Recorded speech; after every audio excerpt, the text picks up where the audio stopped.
Hello guys, hello, this is for Gemini. Welcome Gemini dito sa aking channel, Kapalaran 888. Welcome. Wow, goat. Act from your innate wisdom. Woo, galing. Okay. Gemini, napapanahon to.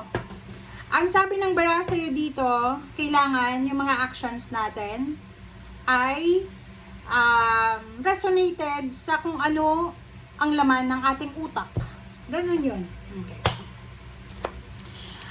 Pag-usapan natin ang nangyayari sa mundo or even sa Philippines muna.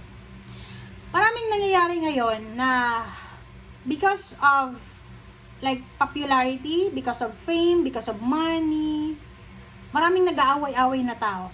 Okay? Yung ginagawang alam nyo ba, kung nag-o-observe kayo ngayon, even sa politics, diba dapat yung mga politician, sila yung magdadala ng peace and harmony sa Philippines or sa government. But kung ma-observe nyo, sila yung nag-aaway-away, sila yung parang they are provoking each other para magkagulo. And yung mga influencers ngayon, like sa mga social media influencers, diba sila nag-boom sila ng pandemic. Okay? Nag-boom yun kasi walang ginawa yung mga tao, plus na diba, nag-close yung pinakamalaking tawag natin dito, TV station sa Philippines. So, walang ibang yung mga tao kundi gamitin yung social media. Kaya lahat naging influencers, yung iba nagluluto lang, kumita ng maraming pera, yung iba nagano lang ng mga products, beauty products, yumaman sila, ganito. So, since nakita nila na pwede palang pagkakita. Kasi before, di ba, long time ago, ang pag-artista ka, kailangan good image ka. Diba? Pag artista tayo, dapat maganda yung image natin. Yung mga models nga, diba? Pag like for example, yung mga model ng ng mga toothpaste, ng ganyan, ng napkin or whatsoever, ang kukunin nila ng mga model dyan is yung mga sikat. Kasi alam nilang bibenta yon kasi good reputation. Pag nalaos yan, pag meron yan ng mga scandal, like may scandal si model ng toothpaste. So, aalisin siya doon. Papalitan siya. But now, sa current na situation natin, mali. Kasi dati meron din na mga kasabihan na bad popularity, still popularity. Pero, mas mabigat pa rin or mas pinapaboran pa rin dati yung good popularity. Okay?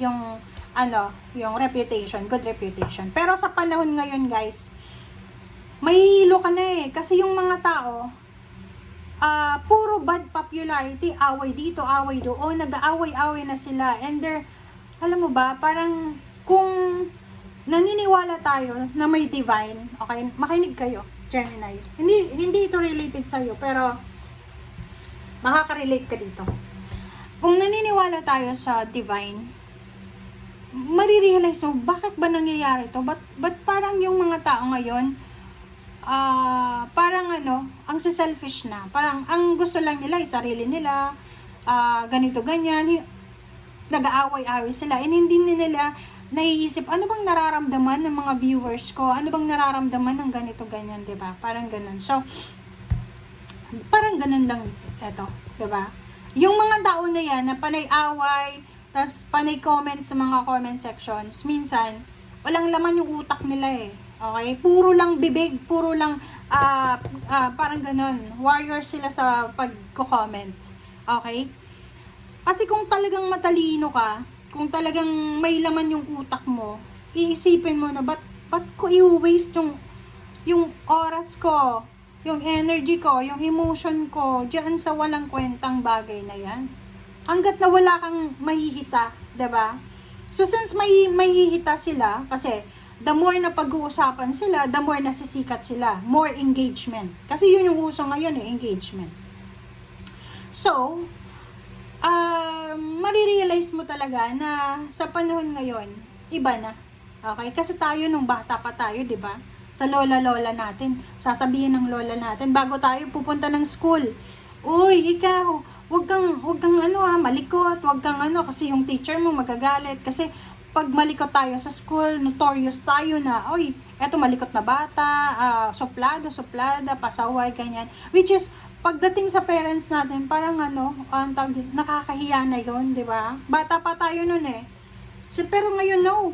Ngayon, yung mga batang ganyan, salbahe, ganyan, ganito, parang pinipraise pa sa social media.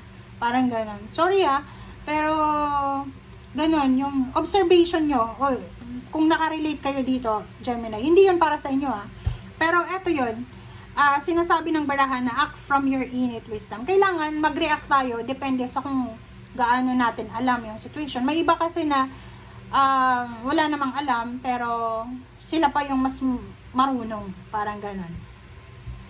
Okay, so mag-iingat ka, Gemini, kasi marami kang ma-encounter na mga taong ganyan, na lalo ikaw kung edukado ka, teacher ka, ganyan, may mga parents ka na, kung teacher ka, may mga parents ka na may encounter na parang mamanduhan ka pa nila. Na, uy, ito yung tamang gawin mo sa mga estudyante mo, sa anak ko, ganyan, ganito. Kung ayaw mong pagsabihan yung anak mo, wag mo nang papasukin sa school. Kasi, alam mo ba, yung anak natin, ang unang educator is yung parents. Wag nating masyadong iasa sa mga teachers. Kasi kawawa yung mga teachers. Alam mo ba ngayon, na-realize ko yan, nag-o-observe ako sa mga social media. Yung mga teachers ko dati, from elementary, alam nyo ba, ang strict nila, ang susungit nila, pero takot na takot kami sa kanila. Kahit nga yung parents ko, sinasabi niya, like yung mother ko, sinasabi niya sa akin, dati nung bata pa ako, sabi niya, kailangan mong makinig sa teacher kasi sila yung pangalawang parents mo. Okay? Maging grateful ka sa kanila kasi sila yung nagtuturo sa'yo. Sabi ko dati, nung bata pa ako, grade 6 ako, sabi ko, may sweldo naman sila eh. Tapos sabi ng mother ko, hindi ibig sabihin na may sweldo sila, aabusuhin mo. Sabi ng mother ko dati. Tapos yung mga ninang ko dati, sabi ng mother ko, ang mga ninang mo dapat respetuhin mo. Kasi sila yung pangalawang nanay mo, pangatlo, ganito, tatay, yung ninong. Pero ngayon wala na yun, 'di ba? Wala nang respect, parang yung ninang-ninong na lang kaibigan, ay nako, yun. So, yung first card natin dito, act from innate wisdom. So, mag-iingat ka talaga. You need to be careful kasi marami kang makakasalamuha. Kung ang trabaho mo ay, cashier ka. Kung cashier ka sa mga, fast food chain, basta yung mga trabaho nyo guys is nakaharap kayo sa kliyente. Sa bangko, ganon, teller ka, ano bang mga problema, ano bang mga profession, security guard, basta yung may kakaharapin ka, mag-iingat kayo kasi prone kayo ngayon, magtatapos ito March 8, hanggang March 8, simula ngayon mismong August hanggang March 8, makinig ka you need to be calm, okay? Kailangan kalmado ka lang, kasi may ma-encounter, lalo yung mga sa mga fast food chain na yan, meron na sa inyo, meron kayong may encounter na mga customer na pwedeng mamali ka sa mga orders nila, and then i-character is assassinate ka nila kahit hindi nila kilala ikaw. Okay? So you need to be careful. And mag-iingat din tayo sa tawag dito sa kahit saan ka pumunta, basta maging aware ka kasi ang dami-daming mga tao na posibleng maging cause ng masisira yung mental health mo sa kanila. Okay? So, you need to be careful. Sinasabi ng barahan, basta manatili ka lang na authentic. Sumunod ka sa sinasabi ng iyong intuition. Malinis lang yung puso mo. Okay na yon. Okay? Hayaan mo na sila.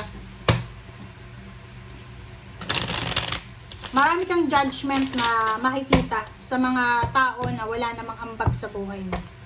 And you need to be careful. Okay? Careful tayo Iwas.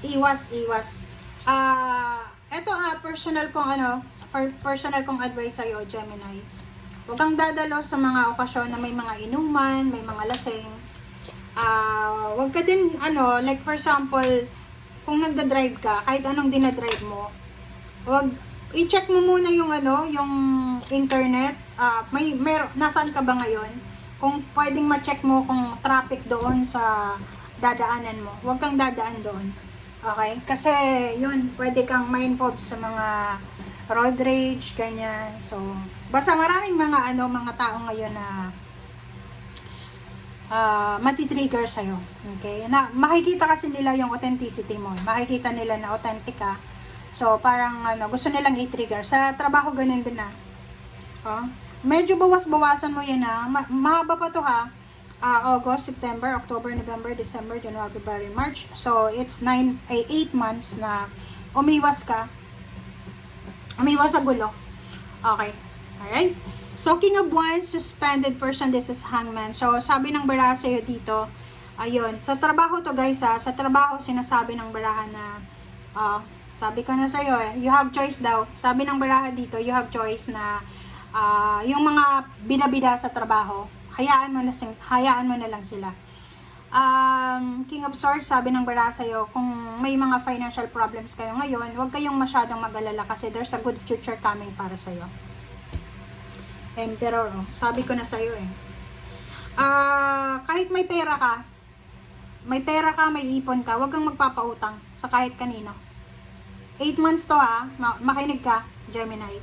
August hanggang March 8. Huwag kang magpapautang sa kahit na kanino. Magsisisi ka okay? Kasi posibleng hindi ka bayaran and masisira pa yung reputasyon mo. Proteksyonan mo yung sarili mo. Basta sabi dito, you need to honor and follow the guidance of your heart. Prosperity is coming to you now. So, maraming blessings ang darating sa'yo na parang masisilaw yung mga taong may inggit sa'yo, yung mga taong may mga lihim na galit sa'yo. Masisilaw sila sa blessings mo. Kumbaga, gagawa sila ng paraan para isabotahe kung anong blessings mo. So, yun nga, act from your innate wisdom. So, gumalaw ka lang, depende sa kung anong makakabuti sa'yo. Basta yung sabi ko sa'yo ingat ka sa mga, lalo yung mga trabaho nyo guys is kaharap yung mga customer. Be polite, pero huwag maging sobrang submissive. Okay? Mag-pray ka bago ka umalis ng bahay. Mag-pray ka pagkagising bago matulog, ganyan. Na sana yung mga taong makakaharap mo sa everyday ay, kumbaga, iiwas ka ng Holy Spirit sa mga masasamang tao. Okay? Kasi ang daming masasamang taong nakapaligid sa'yo. Tingnan mo to. 7 of Wands, protection. Proteksyonan mo daw yung sarili mo. Proteksyonan mo yung sarili mo Alam mo kung bakit? Yung mga taong ito na makakaharap mo, sila ay may mga financial problems sila sa buhay, health issues, or kano pa man. And, lalo sa loob ng trabaho, makikita nila na ikaw ay chill lang, relax lang, habang sila ay namumroblema sa pera. Like sa family. Family guys, pwedeng makaaway mo yung parents mo, yung siblings mo. Kasi pwedeng may mga kayo, obligations kayo sa family nyo na hindi nyo mabigay. So, magiging masama na kayo sa tingin ng iyong mga kapamilya, kadugo.